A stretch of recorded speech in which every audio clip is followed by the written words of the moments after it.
И ты влюбился? Да нет. Ну, может, только познакомились. Дождется? Пару раз только встречались. Да как? Яша, что у вас? Работайте. Все чисто. Давай со мной на гражданку. Нет, брат. Без меня. Опа.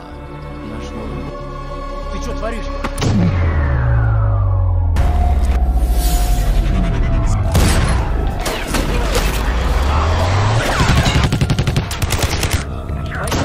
Заказчик, нас порвут.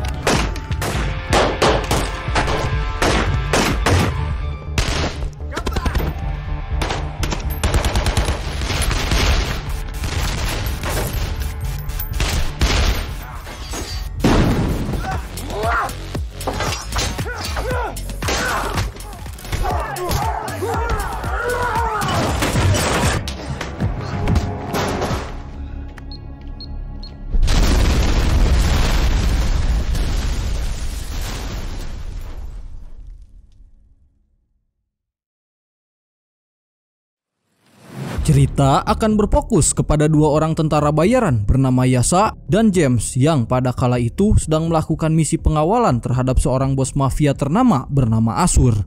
Dan diketahui jika si Asur ini adalah bos mafia paling kejam, sadis dan sangat brutal yang sering melakukan transaksi senjata ilegal dengan para mafia Afrika. Maka dari itu Asur sampai menyewa jasa tentara bayaran untuk berjaga-jaga jika suatu saat terjadi kekacauan antar kedua kelompok. Tak lama kemudian Asur dan kedua anaknya pun tiba di tempat transaksi. Bersamaan dengan itu, Yasa yang baru pertama kali melihat bebenguk si Asur ini seketika teringat tentang masa lalunya terkait si Asur yang ternyata adalah bawahan dari ayah Yasa ketika masih bertugas sebagai tentara militer. Sampai pada suatu hari, ayahnya mengetahui jika Asur diam-diam telah menjalankan bisnis senjata ilegal dengan kelompok mafia Rusia. Sehingga di saat si ayah akan mencoba menghentikan bisnis ilegalnya, ayah Yasa malah berakhir dibunuh tepat di depan mata Yasa. Maka dari itu, Yasa yang menyadari akan hal tersebut dengan segera langsung mengerahkan sniper ke arah Asur meskipun kelompok mereka adalah orang-orang yang telah menyewa jasanya. Namun di saat James akan mencoba menghentikannya, tiba-tiba dikarenakan tembakan meleset lantas membuat kepanikan pun mulai terjadi, yang seketika memicu terjadinya aksi baku tembak antar kedua kelompok. Bersamaan dengan itu terlihat Yasa dan James yang mulai dihujani serangan mortir dikarenakan kelompok Asur yang telah menganggap mereka sebagai pengkhianat. Hingga dalam insiden tersebut membuat James harus kehilangan nyawanya karena terkena ledakan. Sementara untuk Yasa, dia berhasil selamat meski dengan kondisi tubuh yang terluka parah. Singkat carios, di beberapa minggu kemudian kita akan diperlihatkan kepada Yasa yang memilih tinggal di sebuah perdesaan terpencil dikarenakan kelompok Asur yang sampai sekarang masih terus mengejarnya. Dan selama tinggal di sana, Yasa terus melatih ilmu bela dirinya dengan cara seperti ini. Selesai dengan itu terlihat Yasa yang mulai berkemas meninggalkan desa untuk segera menemui klien baru yang akan menyewanya. Tiba di salah satu kafe, akhirnya Yasa bertemu dengan seorang pria bernama Sarge, di mana Yasa diberitahu jika misi yang akan beliau lakukan adalah membajak sebuah pabrik minuman dan mengancam para pemegang saham agar mau menyerahkan semua aset perusahaan mereka kepada Sarge. Namun pada tugas kali ini, dia akan bekerja sama dengan para begundal alias gangster jalanan yang terlihat masih belum berpengalaman dalam hal pembajakan. Sehingga di sana Yasa langsung menolak dikarenakan Sarge ini harusnya menyewa tentara profesional atau seorang pembunuh bayaran kelas kakap, bukannya malah menyewa para gangster ecek-ecek. Bahkan di antara mereka ada seorang ibu-ibu komplek yang bertugas sebagai notaris. Namun Sarge belak-belakan meski mereka adalah kumpulan begundal, tetapi dalam hal bela diri, kemampuan mereka hampir sama seperti Iko Uwais. Apa tuh Iko Uwais? Lihat tah. Dan Yasa harus bekerja sama dengan mereka. Karena tak ada pilihan lain, pada akhirnya Yasa pun setuju, tetapi dengan catatan dia akan menjadi pemimpin dalam melakukan misi tersebut. Kemudian Sarge kembali menjelaskan kepada mereka tentang para penjaga keamanan pabrik yang tak memiliki persenjataan apapun. Dan kemungkinan tak akan ada aksi baku tembak atau pembunuhan, melainkan cukup melumpuhkan mereka dengan cara baku hantam. Sejenak kita tinggalkan mereka dan kita akan diperlihatkan kepada para pemegang saham yang sedang berdiskusi tentang perkembangan bisnis mereka.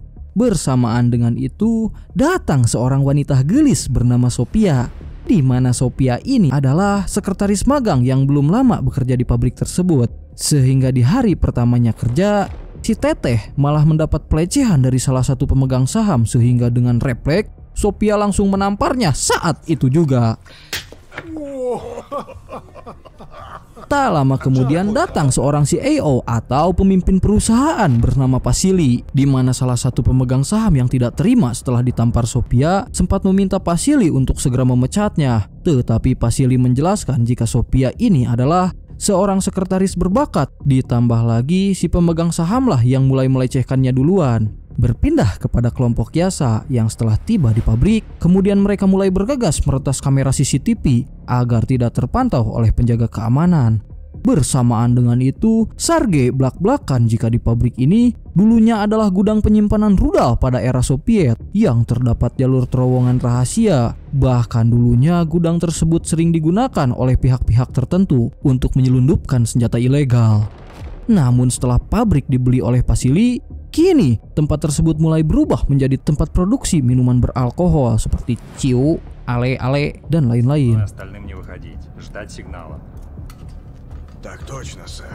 Berpindah ke ruangan basement yang setelah kamera CCTV berhasil diretas, seketika para gangster yang berjiwa berandalan ini mulai melakukan aksinya dengan melumpuhkan satu persatu petugas keamanan yang berjaga di lantai bawah sehingga setelah menghabisi para kroco-kroco, kini mereka mulai dihadapkan dengan beberapa petugas berbadan kekar yang walaupun mereka adalah kumpulan berandal yang dihina sebelumnya, tetapi dengan kemampuan bela dirinya, ternyata mereka mampu melumpuhkan para petugas yang ada di lantai 1. Selesai dengan itu, Sergei kemudian meminta kepada mereka untuk segera naik ke lantai 2, di mana di lantai 2 sedang dijaga oleh sekumpulan bodyguard profesional yang dipekerjakan oleh para pemegang saham. Dan setibanya di sana, terlihat Yasa yang secara terang-terangan menunjukkan dirinya di hadapan para bodyguard.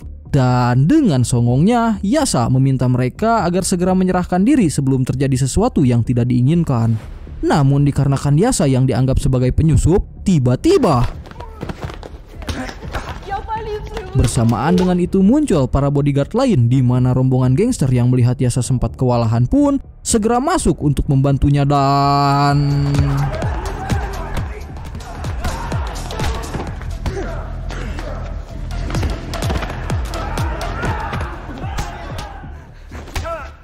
tepat setelah berhasil mengalahkan para bodyguard tersebut, mereka kemudian segera pergi menuju ke ruangan produksi untuk melawan para penjaga keamanan yang ada di sana.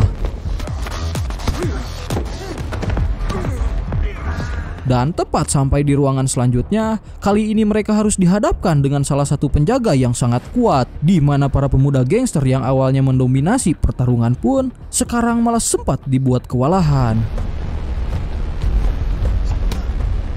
Akan tetapi dikarenakan mereka yang bertarung secara rempugan, pada akhirnya si penjaga keamanan dapat berhasil dikalahkan. Dan di saat pemimpin gangster yang bernama Usep akan menghabisinya, Yasa langsung mencegah karena misi mereka bukan untuk membunuh melainkan untuk membajak pabrik. Berpindah kepada Sophia yang terlihat sedang berjalan ke sebuah ruangan misterius untuk memotret barang-barang yang ada di sana. Dan entah barang apakah itu, tetapi yang jelas sepertinya barang tersebut adalah barang yang sangat berharga. Di sisi lain ada salah satu penjaga keamanan yang berhasil kabur meninggalkan pabrik, di mana beliau segera melaporkan kepada polisi setempat terkait penyerangan yang akan dilakukan oleh para gangster. Namun kepala polisi di sana malah langsung menangkap si penjaga keamanan karena ternyata Sergei sebelumnya telah menyogok si kepala polisi agar aksi yang beliau jalankan semakin berjalan mulus.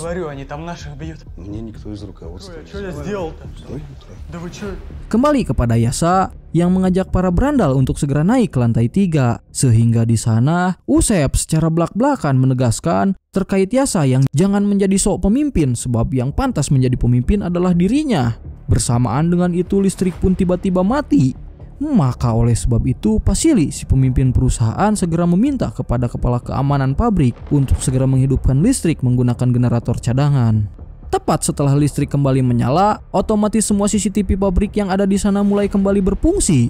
Bersamaan dengan itu, kepala keamanan akhirnya mulai mengetahui jika semua penjaga yang ada di sana berhasil dilumpuhkan oleh para penyusup. Dan beliau sempat melihat kelompok yang mulai bersiap-siap naik ke lantai atas. Sehingga dengan segera, si penjaga keamanan langsung menekan alarm pabrik dan bergegas menutup semua pintu masuk menuju lantai atas. Meskipun ujung-ujungnya, pintu tersebut dapat berhasil dibobol paksa oleh para begundal. Tepat setelah pintu berhasil dibobol, di sana terlihat Vasily dan para pemegang saham yang mulai bersiap-siap untuk melakukan perlawanan kepada komplotan Yasa. Sampai pada akhirnya, muncullah Sergei dan Blak-Blakan.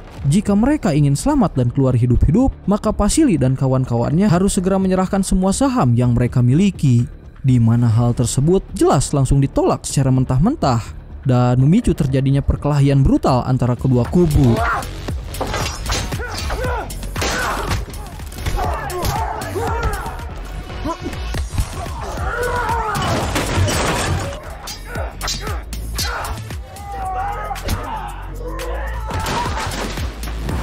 Tepat setelah berhasil mengalahkan para pemegang saham, tetapi masalah mulai kembali muncul di saat Vasily yang berhasil mengunci dirinya di salah satu ruangan. Maka dari itu, Sergei meminta kepada anak buahnya untuk segera menangkap Vasily secara hidup-hidup. Ketika para gangster masih dibuat sibuk membobol pintu ruangan, terlihat Sergei yang mulai mendatangi para pemegang saham dengan memaksa mereka untuk menandatangani dokumen penyerahan pabrik yang dibawa oleh notaris sewaannya. Berpindah kepada para gangster yang ketika pintu hampir berhasil dibobol, tiba-tiba Vasily langsung melesatkan tembakan shotgun ke arah mereka dan hampir saja membunuh salah satu dari gangster. Dan tak lama kemudian datang para polisi dengan meminta Sergei agar kegaduhan yang antek-anteknya lakukan jangan sampai terdengar keluar pabrik. Sehingga Sergei mulai meyakinkan Pak Polisi tentang beliau yang akan segera menyelesaikan semua urusannya. Kembali kepada Yasa yang meminta Usep untuk segera mendobrak pintu ruangan. Namun kali ini Usep Blak-Blakan menolak dikarenakan Vasily yang mempunyai senjata dan dapat membahayakan keselamatan mereka. Tak lama kemudian di saat Usep sedang memeriksa ke ruangan sekitar, tanpa sengaja dia menemukan Sophia dan mulai birahi untuk mengobok-ngoboknya. Bersamaan dengan itu muncul Yasa dan meminta kepada Usep agar segera melepaskan Sophia. Namun Usep yang tidak terima karena terus-menerus diperintah pun mulai menantang Yasa untuk berduel, sehingga inilah yang terjadi.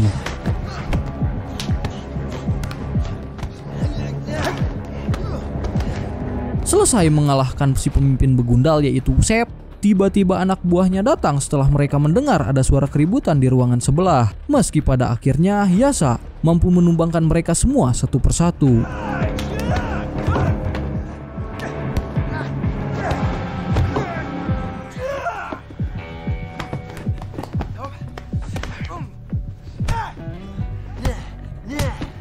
Di saat yang sama terlihat Sergei yang mengancam akan menelanjangi Sophia jika Vasily tetap tidak mau keluar menyerahkan diri.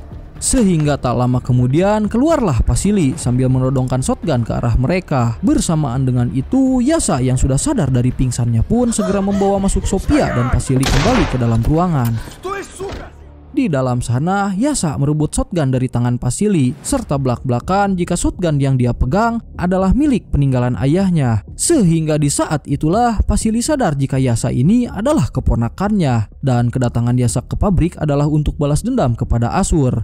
Karena ternyata Asur telah menggunakan pabrik tersebut sebagai kedok untuk menjalankan bisnis senjata ilegal, yang artinya sedari awal Yasa hanya memanfaatkan komplotan Sergei untuk memancing Asur datang ke pabrik ini. Kemudian Yasa bertanya tentang tempat Asur menyembunyikan semua senjata ilegalnya, tetapi Vasily malah menolak mengatakannya dikarenakan jika senjata tersebut sampai hilang, maka Asur pasti akan membunuh semua keluarganya. Tak lama kemudian Sophia belak-belakan jika dirinya tahu tempat persembunyian senjata ini, dikarenakan tempat yang sebelumnya dia datangi adalah gudang penyimpanan senjata ilegal.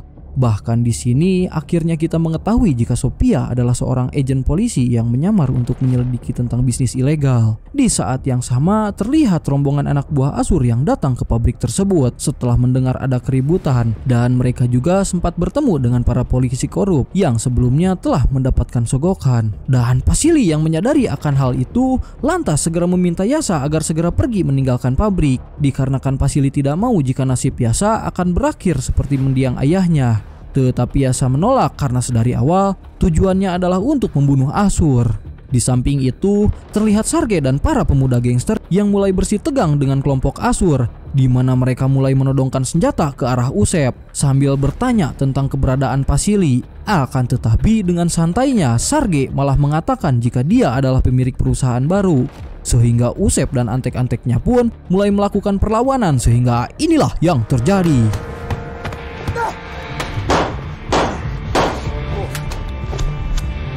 Di saat para gangster akan dibunuh, tiba-tiba muncul Yasa yang langsung menghabisi para anak buah Asur satu persatu. Selesai dengan itu, beliau meminta kepada semua orang yang masih selamat agar segera pergi meninggalkan pabrik menggunakan bus di lantai bawah, termasuk melepaskan semua penjaga keamanan yang sebelumnya telah mereka sekap, karena tak lama lagi para mafia dan pembunuh bayaran akan segera datang mengepung pabrik ini. Namun tepat di saat akan pergi meninggalkan pabrik, tiba-tiba mereka malah berakhir dideredet tembakan, sehingga karena kejadian tersebut banyak orang yang tewas, termasuk beberapa gangster yang ikut kabur dalam rombongan. Здорово, иди-ка сюда. Это разве партнерство? И зачисти территорию. Выполняй. Selesai dengan itu, Asur yang telah sampai di sana kemudian meminta anak buahnya untuk segera mengumpulkan orang yang berhasil hidup. Bahkan secara belak-belakan beliau bertanya terkait siapa dalang pembajakan pabriknya. Sampai pada akhirnya Sarge yang berharap akan dibebaskan pun mulai mengaku, tetapi bukannya diampuni, justru dia malah berakhir seperti ini. Kemudian setelah itu Asur mulai menantang satu persatu gangster untuk berduel secara jantan, dan jika dia berhasil mengalahkannya, maka Asur berjanji akan melepaskan mereka semua. Dalam perkelahian tersebut, Asur yang sangat tangguh dan jago bela diri dengan mudah dapat berhasil mengalahkannya. Sampai pada akhirnya dia langsung membunuh si gangster tepat di hadapan semua orang, di mana Usep yang melihatnya pun sontak terpukul, dan dengan tatapan yang penuh amarah dia berjanji akan membalas perbuatan Asur karena telah membunuh semua teman-temannya. Berpindah kepada anak buah Asur yang datang ke salah satu tempat penyimpanan berkas untuk meledakkan ruangan tersebut dengan tujuan agar bisnis ilegalnya tidak tercium oleh pihak polisi. Namun tanpa mereka sadari jika di sana sudah ada Yasa yang sudah bersiap menghabisi mereka, dan Asur yang sempat mendengar ada suara tembakan, lantas dia dan anak buahnya segera memeriksa menuju ke asal suara tembakan. Sehingga pada saat komplotan Asur pergi meninggalkan tempat tersebut, Yasa mulai memanfaatkan keselamatan itu untuk melepaskan para sandera sambil menghabisi dua anak buah Asur yang berjaga di sana. Tepat setelah berhasil melepaskan sandera dan meminta mereka pergi, Yasa kemudian bergegas masuk ke dalam pabrik dan lanjut menghabisi satu persatu anak buah Asur dengan cara seperti ini.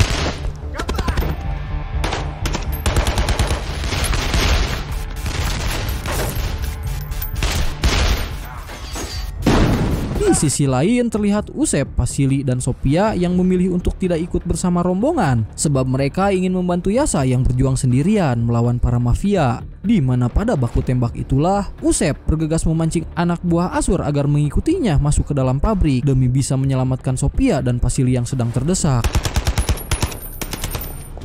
Sehingga di sana Usep yang sempat menemukan bom detonator akhirnya memilih meledakkan dirinya bersama anak buah Asur yang datang mengejarnya, dan karena ledakan tersebut kini hanya tinggal menyisakan Asur seorang diri, dan tak lama kemudian muncul Yasa menodongkan senjata ke arahnya.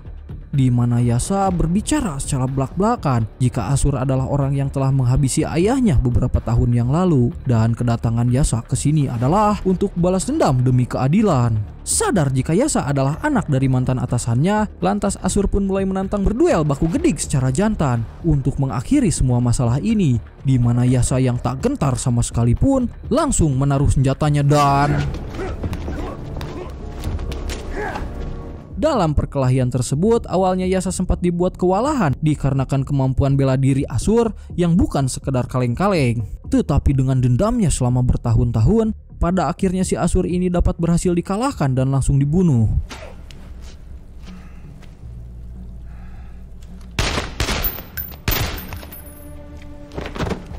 Singkat cerita, kemudian film ditutup kepada Sophia dan Vasily yang datang mengajak Yasa untuk segera pergi dari tempat ini karena semua balas dendamnya kepada si Ashur telah selesai dia lakukan.